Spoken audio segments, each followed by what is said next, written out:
La 35esima edizione di Udine and Jazz si è aperta a Udine con una giornata in cui la musica si è fatta portatrice di impegno e memoria. L'avvio al Parco Moretti con un momento di riflessione e denuncia che si rinnova al festival per dar voce alle vittime dei conflitti in corso, in particolare a Gaza. Attorno a una bandiera della Palestina si sono tenute letture e interventi di rappresentanti delle organizzazioni Medici Senza Frontiere, Time for Africa e del Comitato per la Palestina.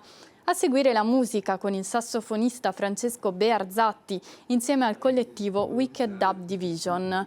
L'evento serale previsto al Parco Loris Fortuna si è tenuto invece al Cinema Visionario con la proiezione del film muto La Grande Sparata, secondo lungometraggio diretto da un giovane Frank Capra accompagnato dal vivo dalla Zero Orchestra.